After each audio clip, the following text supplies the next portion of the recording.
Muy buenas noches, bienvenidos a su programa Acción Positiva. Muchas gracias por acompañarnos como siempre.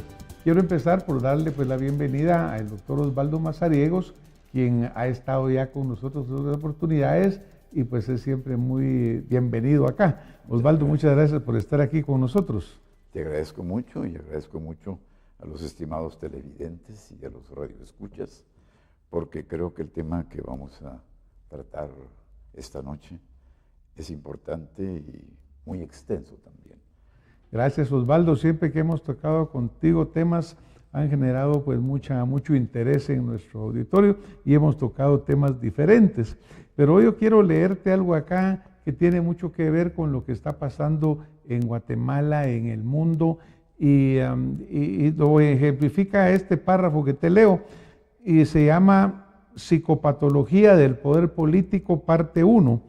Esto fue escrito el 13 de marzo del 2017 por Saida Alicia Yado Castillo. Es una periodista y ella dice: al ver tantos excesos, arrogancia, corrupción e impunidad, todos los días relacionado con personajes de la vida pública, tanto en mi país como en el mundo, en donde hoy aparentemente pensamos que ya está todo escrito o dicho en materia de vanidades, egocentrismos, ilegalidad, corrupción o degradación de los personajes con poder, sea cual sea el espacio donde operen, mañana sale un golpe mediático nuevo que nos deja con la boca abierta, lo que me obliga a retomar un tema en el que ya hemos reflexionado: la psicopatología del poder y la psicopatología de los políticos. La vez pasada que estuvimos hablando contigo, pues tocamos un poco el tema, sí, pero nos quedamos cortos porque es tan extenso. Pero obviamente este es un tema que vuelve a estar en la palestra, sí, o que permanentemente está. La vida política en sí. ¿Qué piensas tú de esto que dice esta periodista de entrada, esa psicopatología del poder o de los políticos? Yo pienso que ella tiene razón y estoy totalmente de acuerdo, porque hemos hecho un estudio y un amigo mío, colega, presidente de la Asociación de Psiquiatría de Luxemburgo, ha hecho incluso un libro sobre la psicopatología de la política. Entonces habla de diferentes personajes de aquel país, ¿no? Es decir, de Luxemburgo. Y me ha interesado. Yo pienso que a nivel planetario, no solamente Guatemala, inclusive Guatemala, en la política hay mucha enfermedad mental, sobre todo una que es la paranoia o lo paranoide y la psicopatía, que se ha visto a través de múltiples ejemplos en presidentes de aquí de Guatemala o en dirigentes de otros países. Podemos evocar un comentario de un filósofo para darles una idea, y relacionado con lo que es la guerra de la que te estaba hace unos instantes hablando, que decía: se mata no por razones de democracia o de libertad o por religión, sino se mata para robar. Eso es la guerra. La guerra sirve para robar. Y todo lo que justifique una guerra son, como dicen los españoles, tortas y pan pintado, porque la verdad es otra. Además de eso se encarga justamente, como si no fuera suficiente la cantidad de mentiras, además de eso se agrega la participación del periodismo, de la prensa, que se encarga de divulgar sin consultar y sin pensar estas noticias, y la gente lo cree. Ese es el peligro. Ese es el gran peligro. Entonces hay un como sabor de sangre, como que es un placer la muerte, y es muy importante, porque esto nos recuerda lo que Freud siempre dijo, ¿no? Eros y Thanatos. Eros, la parte del amor, ser médico, servir, salvar vidas, investigar, como Pasteur, que descubrió las bacterias, o como Rosalind Franklin, que descubrió el ADN, que además fue un robo descarado de los 13 médicos que recibieron el premio Nobel por el ADN, pero fue ella la que lo hizo. Fue Rosalind Franklin, una linda londinense, judía, burguesa, y un poquito tímida. Entonces Watson, Crick, se apoderaron de sus investigaciones y obtuvieron el premio Nobel junto con Sheldon 4 años después de la muerte de Rosalind de cáncer. Para darte una idea de lo injusto que es el mundo, ¿no? Entonces, volviendo al hilo conductor de mi discurso,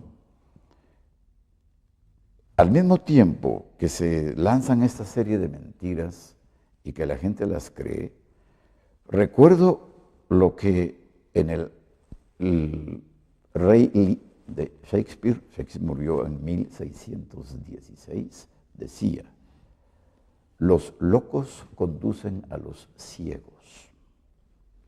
Hace 4 siglos que se dijo eso. Y más adelante, todavía tengo 48 citaciones, pero solo te voy a decir 2. Los hombres no serían ni traidores ni mentirosos si no fueran débiles y tontos. Marie Sarah Newton, Ensayos diversos, cartas y pensamientos, 1852. Y luego, el mundo está lleno de disimuladores y de mentirosos. Nosotros no vivimos más que para seducirnos entre unos y otros, y la sociedad debería de ocuparse de este problema y ponerlo en primer lugar. Que todo esto es un comercio de vanidad, de duplicidad, de artificio y de hipocresía. Lo escribió Jean-Baptiste Massillon, Máximas y Pensamientos, 1742. Bueno, pues te imaginas, digamos, todas estas palabras que hemos utilizado, tanto la periodista inicial cuando hablaba de vanidades, egocentrismos, ilegalidad, corrupción, tú hablas de paranoia, en fin, y lo peligroso, como dices tú, los esquizofrénicos en términos elegantes, guiando a los ciegos, es decir, el pueblo que no abre sus ojos, que no pensamos, que no analizamos, el pueblo.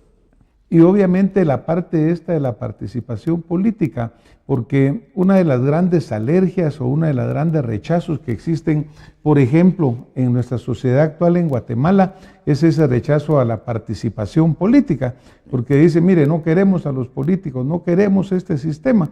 Yo tengo acá también una frase de alguien que tú conoces bien porque lo has estudiado, Michel Foucault.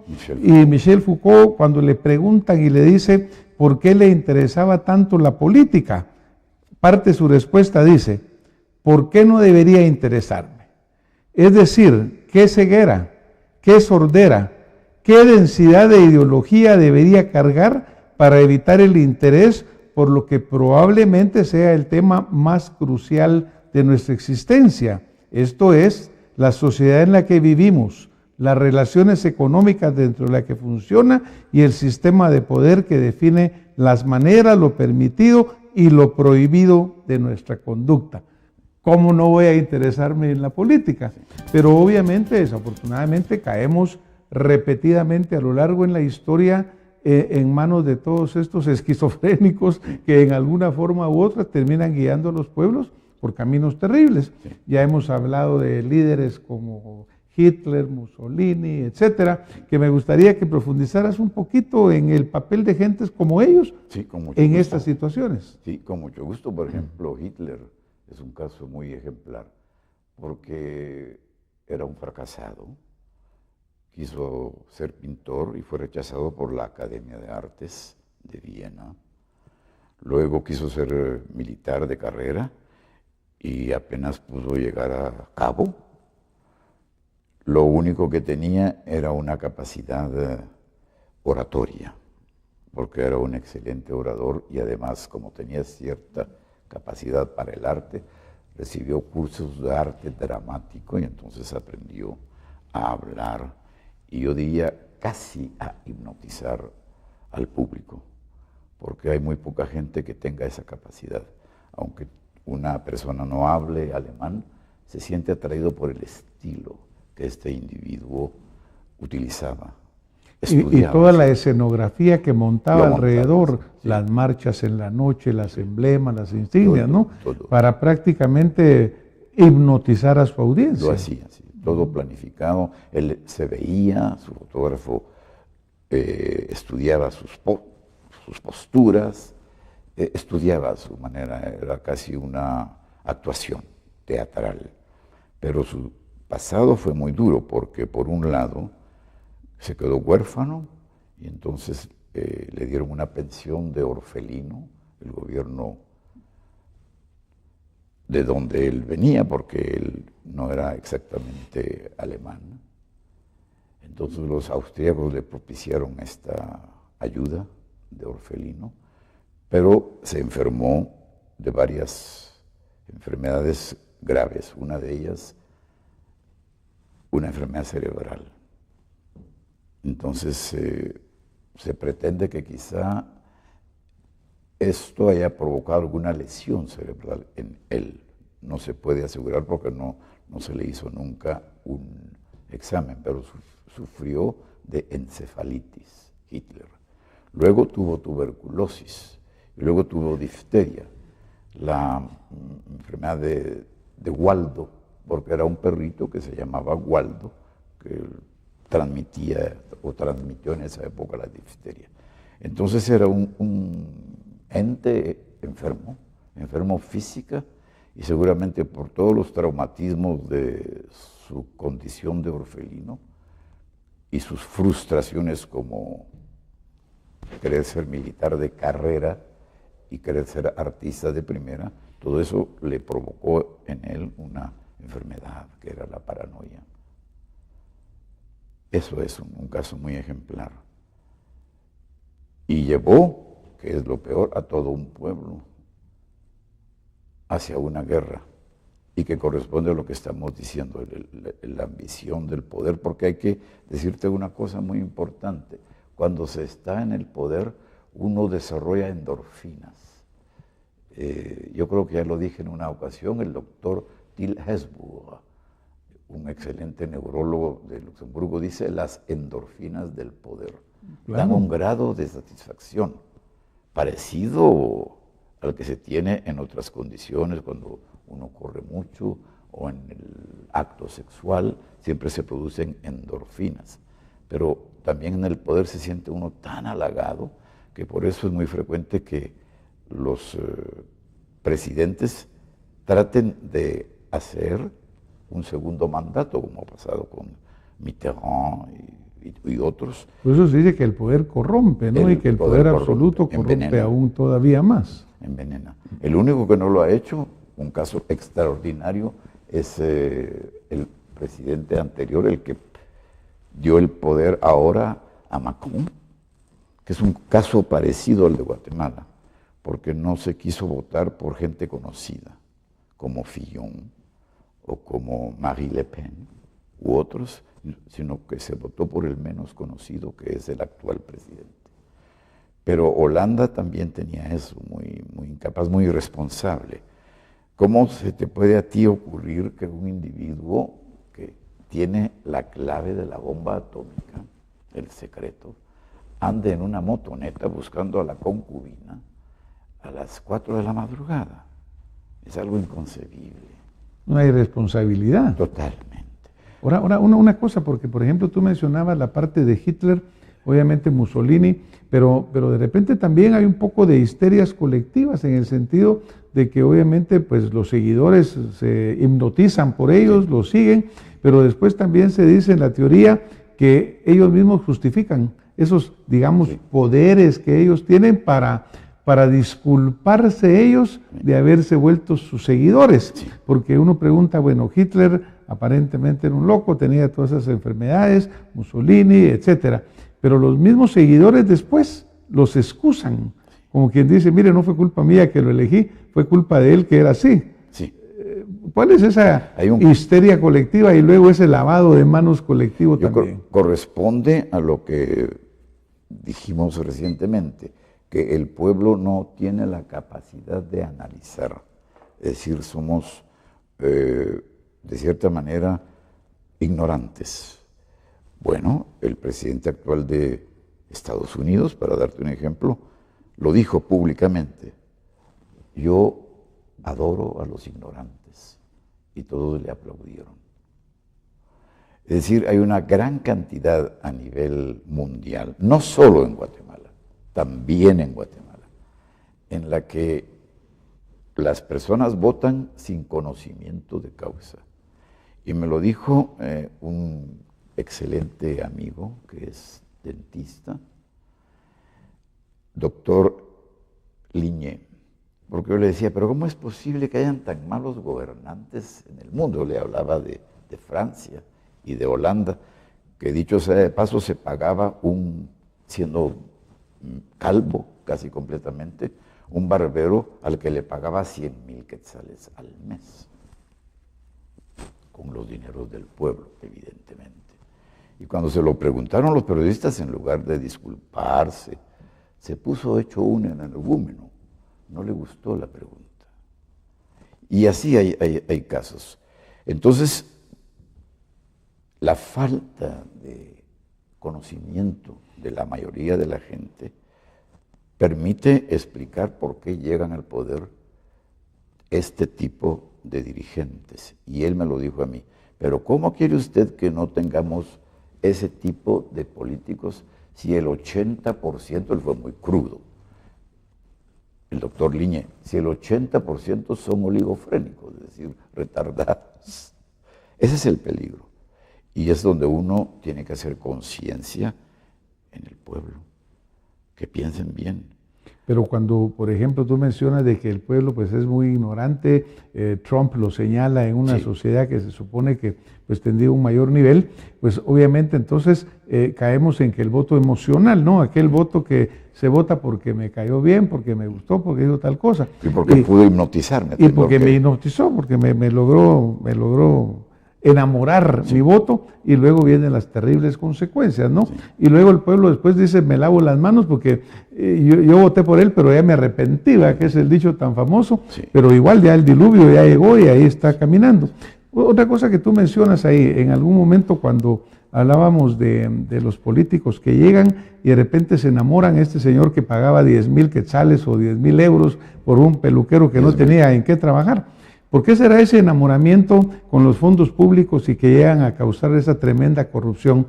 Porque también la corrupción se asocia con esa psicopatología del poder. Se les olvida que el dinero no es de ellos, sino que lo asumen como que es propio. ¿Cómo funciona esto? A través de ese sentimiento de irresponsabilidad, de enorme satisfacción de estar rodeado siempre de innumerable cantidad de gente que los protege, de estar rodeado de gente muy importante. Todo eso da una satisfacción al ego. Y si hay alguna tendencia de tipo esquizoide y sobre todo paranoide, claro, se comprende perfectamente en todas partes, no solamente aquí. Aquí también. Yo te hablaba de un gobernante, de Mozalbete, ya soñaba con que su nombre se escribiera por todas partes, y me lo dijo a mí personalmente. Hebillas en los autobuses, que su nombre se leyese, y llegó a ser presidente. Una tremenda egolatría, egolatría, sí, casi una tendencia paranoide, que se hablase de él día y noche, como ahora se habla de Macron día y noche. Lo lo analizan todo, que ya tiene 10% menos, 10 puntos ha perdido, ni siquiera Sarkozy lo perdió en esa época. Bueno, acaba de pasar una ley ahora en Francia hace unos días en las cuales se está regulando la parte del uso de los recursos por los funcionarios, pues incluso la esposa de Macron le querían poner una posición oficial con un salario oficial y fue rechazado inmediatamente. Pero ya prácticamente como que había el egocentrismo, como que había pasado, ya se le habían subido los humos, como se diría en Guatemala. Exactamente, eso tú lo acabas de decir en términos muy guatemaltecos, se le subieron los humos, es decir, el hiperego se desarrolló. Hay muchos ejemplos aquí también en Guatemala, por supuesto. Comencemos con el que provocó la creación del libro El señor presidente, don Manuel Estrada Cabrera, que era paranoico. Y él tenía un sentimiento de frustración enorme porque era de clase muy baja. Su madre hacía bolitas, unos dulcitos, le decían la bolitera en Quetzaltenango y a él el bolitero. Pero un chico inteligente, estudioso, logró graduarse de abogado. Pero ese sentimiento de frustración lo hizo más tarde vengarse y lo hizo a fondo y ampliar esa paranoia de la que sufrió. No se te olvide que fue declarado, no se nos olvide, mejor dicho, que fue declarado enfermo mental y que su respuesta cuando llegaron dentro de ellos el embajador de Estados Unidos y nuestro premio Nobel Miguel Ángel Asturias, a decirle que estaba enfermo, él respondió, ¿loco yo? Ya van a ver su loco. Y se fue a lo que otrora era una finca, La Palmita, y de ahí comenzó a bombardear la ciudad hasta que se quedó sin municiones. A propósito de eso, quisiera decirte dos cosas muy importantes, que mientras los políticos despilfarran el dinero,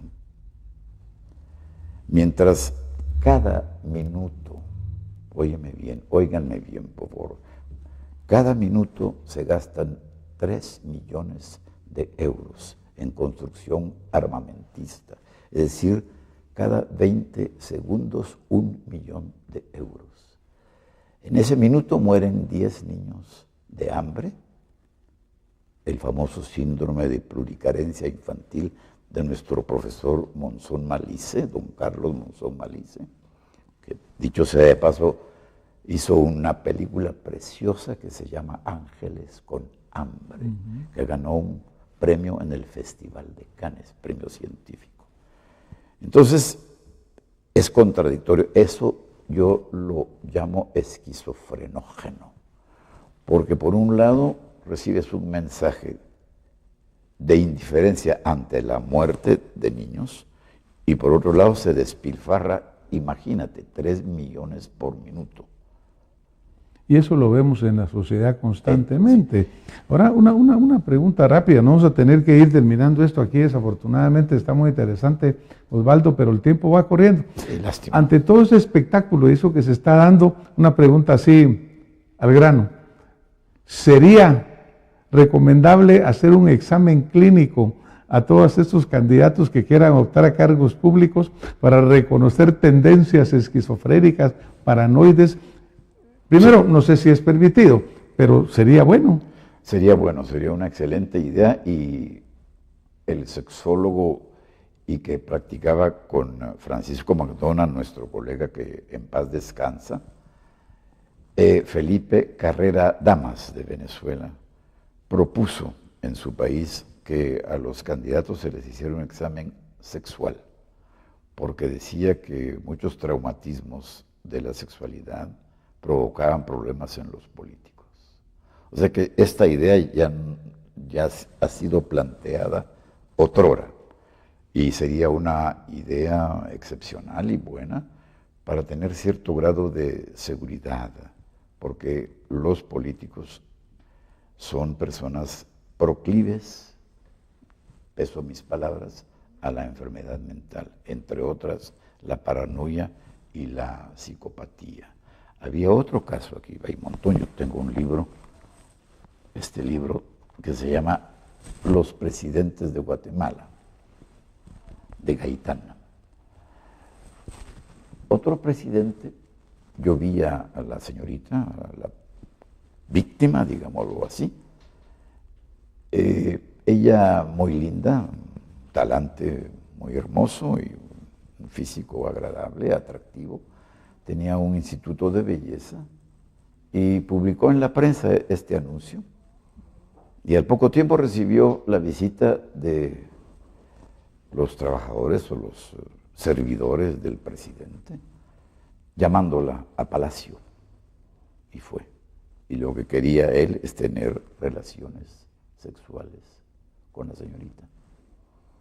Ella lloró, se puso muy mal, y creo que le entró cierto grado de piedad a este presidente y le regaló 5,000 quetzales de la época, que era bastante dinero, y se fue. Y eso me lo contó a mí, porque yo la tuve de paciente. Tuviste que tratarla porque Sí. obviamente le causó Sí. un trauma muy importante, ¿no? traumatizada. Pero obviamente ahí lo que denota es esa pérdida de la realidad de un funcionario que se siente superior a la ley. Pues siempre se dice que hay tantos sobalevas, como decimos acá, que les van ensalzando constantemente. Usted es una maravilla, usted lo sabe todo.